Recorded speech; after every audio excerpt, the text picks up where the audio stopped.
मामी और भांजे का रिश्ता दुनिया का बड़ा पवित्र रिश्ता माना जाता है।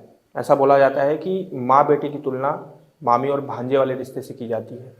माना जाता है कि मामी माँ के समान होती है और भांजा बेटे के समान होता है। लेकिन आज की ये जो कहानी है बिहार के भागलपुर से निकल कर आई है, ये घटना आपको अंदर से झकझोर देगी। बड़ी हृदय विदारक घटना है ये, और इसमें यही दो रिश्ते हैं, मामी और भांजे का। आइए जरा कहानी के माध्यम से समझते हैं कि आखिर हुआ क्या है इसमें। नमस्कार दोस्तों, मेरा नाम है राहुल और आप देख रहे हैं 9 PM विद JRD। ये कहानी बिहार के भागलपुर की है। वहां पर एक महिला जिसका नाम सरिता और उसके पति का नाम कमलेश और सरिता की जब शादी होती है तो इनका दाम्पत्य जीवन बड़े ही अच्छे से चलता है, कहीं से कोई दिक्कत परेशानी नहीं होती है। अब जो सरिता थी वो पढ़ी लिखी थी, अच्छी खासी डिग्रियां थी उनके पास। तो सरिता ने अपने मन की बात बोली कमलेश से कि मैं चाहती हूँ कि मैं भी नौकरी करूँ और आप भी नौकरी करो। इस बात पे कमलेश पुष्टि दे देता है, ठीक है आप कर लो, जहाँ पे भी आपको मिले आप कर लो। तो सरिता अपने डिग्री के मुताबिक A&M के लिए अप्लाई करती हैं और A&M में उनका सिलेक्शन भी हो जाता है। अब A&M एक अच्छा पद है, नर्स का पद है, अच्छी खासी सैलरी थी। तो अब सरिता और कमलेश का जीवन पूरी तरह से सेट हो चुका था। अब जब दोनों कमा रहे हैं तो जाहिर सी बात है कि इनके जो रिश्तेदार हैं, आसपास पड़ोस के लोग हैं, वो भी इनसे अपना एक अच्छा रिश्ता ही बनाकर चलेंगे। ये जीवन का सच है, जिंदगी की सच्चाई। आप दो पैसे के इंसान बनकर देखिए, लोग आपके आगे पीछे रिश्ते बनाना शुरू कर देंगे। यही सेम चीज इन दोनों के साथ भी हो रही थी। उसी वक्त कमलेश का एक भांजा होता है जिसका नाम राजीव होता है। राजीव जो कि उम्र में सरिता से 10 साल छोटा था। उसका अक्सर राजीव का अक्सर जो है कमलेश के घर आना जाना शुरू हो जाता है। जब वो आता है तो अपनी मामी को देखता है, सरिता से काफ़ी मजाक करता है, हंसी मजाक इनके बीच में चलता है, सब कुछ बड़े अच्छे से चल रहा था। लेकिन कलयुगी दुनिया में इंसान की जो प्रवृत्ति है वो कब विकृत हो जाए कोई नहीं जानता, और ऐसा ही हुआ सरिता और राजीव के बीच में।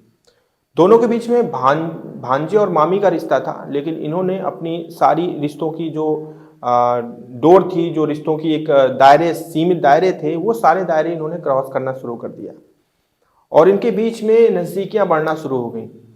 खैर इन नज़दीकों को बढ़ने में काफ़ी वक्त लगा, लेकिन एक समय के बाद ये लोग इतने नज़दीक आ गए कि इस रिश्ते को पूरी तरह से इन्होंने अपवित्र कर दिया। इनके बीच में शारीरिक संबंध भी हो गए। अब ये सिलसिला इनके बीच में, मामी और भांजे के बीच में शुरू हो चुका था। तो जब भी राजीव को मौका मिलता था वो सरिता से मिलने चला आता था, मामी कहता था, और इसके बाद जो भी इनकी अपनी आपसी इच्छाएं थी वो इसकी ये दोनों लोग अपनी पूर्ति करते थे।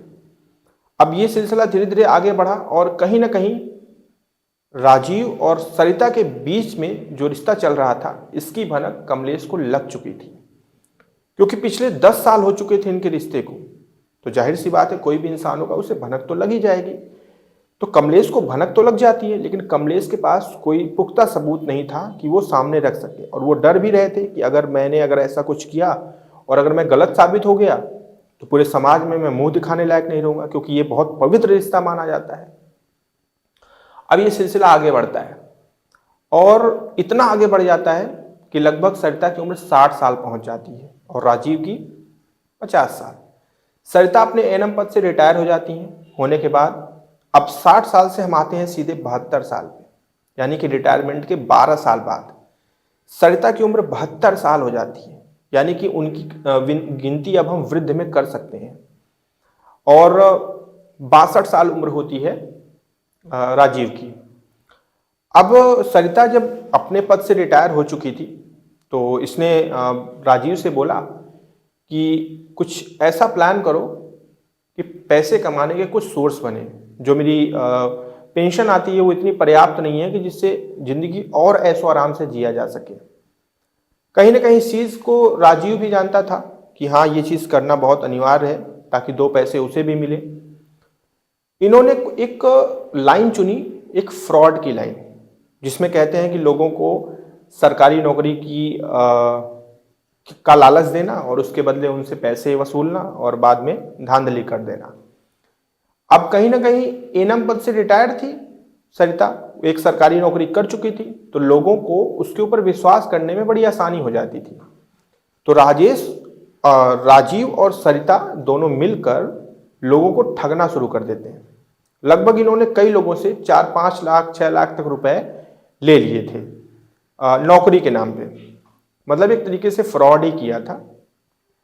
लेकिन ये सारे के सारे पैसे, जहां तक उम्मीद है कि इसमें से ज्यादातर पैसे सरिता के पास थे और थोड़े बहुत पैसे राजीव अपने पास रखता था। अब राजीव को कुछ पैसों की जरूरत पड़ती है तो वो सरिता से कहता है कि मुझे पैसे चाहिए, जो हमारा उसमें हुआ है, मतलब जितनी भी हमारा उसमें कमीशन वगैरह जो भी चीजें बनी है वो हमें चाहिए। अब पैसे को लेकर एक अच्छों में विवाद हो जाता है। यहां पर भी विवाद शुरू हो गया, यानी कि अब मामी और भांजे में पैसे को लेकर विवाद शुरू हो गया। जो इन्होंने पैसे ठगी से इधर उधर से जोड़ रखे थे, उसी पैसे को लेकर इनके बीच में बवाल हो गया। अब बवाल इतना बढ़ने लगा कि सरिता कहीं ना कहीं ये बात अपने पति को भी नहीं बता सकती थी कि वो इस तरीके के काम कर रही है, दो पैसे मतलब 2 नंबर के काम करके पैसे कमा रही है, इलीगल काम कर रही है। ये भी वो बात अपने पति को नहीं बता सकती थी। लेकिन कमलेश कहीं ना कहीं ये चीज जानता था, क्योंकि कमलेश को ये चीज पता थी कि सरिता और राजीव के बीच में नाजायज संबंध भी हैं, अब प्लस ये दोनों मिलकर कोई इलीगल काम कर रहे हैं, इसका अंदेशा था। अब एक दिन आता है, तारीख होती है 27 दिसंबर 2024। 27 दिसंबर 2024 को सरिता अपने घर से बाहर निकलती है, अपने पति कमलेश को बोलकर निकलती है कि ऐसा है, मैं जा रही हूं कुछ काम से। दोपहर को वो निकलती है, शाम हो जाता है, रात हो जाती है, सुबह हो जाती है। सरिता जमुई के लिए निकलती है लेकिन वो वापस नहीं आती। अब कहीं ना कहीं कमलेश को चिंता होने लगती है कि आखिर वो गई कहाँ। अब कमलेश ने कई बार फोन पे सरिता को राजीव से झगड़ते हुए देखा था। पिछले कुछ दिनों में पैसों को लेकर इन दोनों में झड़प होती थी, तो कहीं ना कहीं कमलेश ने इस चीज को देख रखा था। तो कमलेश को इस चीज का डाउट होने लगा कि कहीं ऐसा तो नहीं है कि सरिता का अपहरण राजीव ने करवा दिया हो पैसे को लेकर। अब इस अंदेशे को ध्यान में रखते हुए ये 30 दिसंबर को कमलेश थाने पहुंचते हैं और वहां पर जाकर ये अपहरण का मामला दर्ज करवाते हैं। अब जब मामला दर्ज होता है तो पुलिस छानबीन में लग जाती है और 30 दिसंबर के बाद आता है 2 जनवरी 2025। 2 जनवरी 2025 को बांका के कमरेल घाट पे पुलिस को शव बरामद होता है और वो शव किसी और का नहीं बल्कि सरिता का होता है। पुलिस सरिता का शव बरामद करती है, फिर सरिता के फोन नंबर को ट्रेस करती है, लोकेशन वगैरह पता करती है पुलिस, और शक के आधार पर राजीव को गिरफ्तार किया जाता है और फिर राजीव से पूछताछ की जाती है। तो राजीव इस चीज को स्वीकार करता है कि उसने ही हत्या को अंजाम दिया है, लेकिन इसके बाद की जो कहानी वो पूरी की पूरी बताता है, वो सुनने के बाद आप भी अंदर से हिल जाएंगे। दरअसल 27 दिसंबर को जब सरिता घर से बाहर निकली तो वो निकलकर सीधे जा रही थी राजीव से मुलाकात करने। शायद ये लड़ाई का खात्मा करने जा रही थी या फिर गुस्से में थी, जैसे भी ये पहुंचती हैं तो राजीव के पास पहुंचती है और इनके बीच में लड़ाई थमने के बजाय लड़ाई पैसों को लेकर बढ़ जाती है। अब ये लड़ाई बढ़ते बढ़ते शाम रात हो जाती है। राजीव ने पहले से सोच रखा था कि शायद सरिता उसके पैसे वापस नहीं करेगी, तो राजीव अपने 4 दोस्तों को फोन करता है। वो चारों दोस्त वहां आते हैं, यानी कि राजीव को लेकर 5 लोग, और 27 दिसंबर की रात को सरिता को ये लोग जबरदस्ती पकड़ते हैं और ये 5 शख्स मिलकर सरिता के साथ जबरदस्ती करते हैं और रेप करते हैं।